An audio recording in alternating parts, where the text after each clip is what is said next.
श्री हरि को सृष्टि की रक्षा का भार एवं भोग मोक्ष दान का अधिकार दे भगवान शिव का अंतर्धान होना।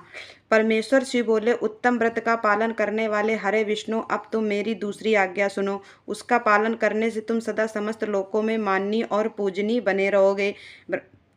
ब्रह्मा जी के द्वारा रचे गए लोक में जब कोई दुख या कष्ट उत्पन्न हो, तब तुम उन संपूर्ण दुखों का नाश करने के लिए सदा तत्पर रहना। तुम्हारे संपूर्ण दुस्सह कार्यों में मैं तुम्हारी सहायता करूंगा। तुम्हारे जो दुर्जय और अत्यंत उत्कट शत्रु होंगे, उन सबको मैं मार गिराऊंगा। हरे, तुम नाना प्रकार के अवतार धारण करके लोक में अपनी उत्तम कीर्ति का विस्तार करो और सबके उद्धार के लिए तत्पर रहो। तुम रुद्र के देह हो और रुद्र तुम्हारे देह हैं। तुम में और रुद्र में कुछ भी अंतर नहीं है। जो मनुष्य रुद्र का भक्त होकर तुम्हारी निंदा करेगा, उसका सारा पुण्य तत्काल भस्म हो जाएगा।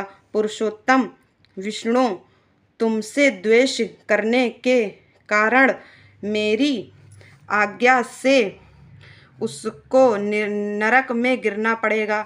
यह बात सत्य है, इसमें संशय नहीं है। तुम इस लोक में मनुष्यों के लिए विशेषता भोग और मोक्ष प्रदान करने वाले और भक्तों के ध्येय तथा पूज्य होकर प्राणियों का निग्रह और अनुग्रह करो। ऐसा कहकर भगवान शिव ने मेरा हाथ पकड़ लिया और श्री विष्णु को सौंपकर उनसे कहा, तुम संकट के समय सदा इनकी सहायता करते रहना। सबके अध्यक्ष होकर सभी को भोग और मोक्ष प्रदान करना तथा सर्वथा समस्त कामनाओं का साधक एवं सर्वश्रेष्ठ बने रहना। जो तुम्हारी शरण में आ गया वह निश्चय ही मेरी शरण में आ गया। जो मुझ में और तुम में अंतर समझता है वह अवश्य नरक में गिरता है। ब्रह्मा जी कहते हैं, देवर्षि भगवान शिव का यह वचन सुनकर मेरे हाथ भगवान विष्णु ने सबको वश में करने वाले विश्वनाथ को प्रणाम करके मंद स्वर में कहा।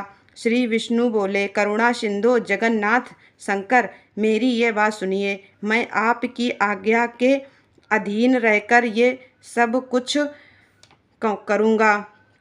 स्वामिन, जो मेरा भक्त होकर आपकी निंदा करे उसे आप निश्चय ही नरकवास प्रदान करें। नाथ, जो आपका भक्त है वह मुझे अत्यंत प्रिय है। जो ऐसा जानता है उसके लिए मोक्ष दुर्लभ नहीं है। श्री हरि का यह कथन सुनकर दुख हर ने उनकी बात का अनुमोदन किया और नाना प्रकार के धर्मों का उपदेश देकर हम दोनों के हित की इच्छा से हमें अनेक प्रकार के वर दिए। इसके बाद भक्त वत्सल भगवान शंभु कृपा पूर्वक हमारी ओर देखकर हम दोनों के देखते देखते सहसा वही अंतर्धान हो गए।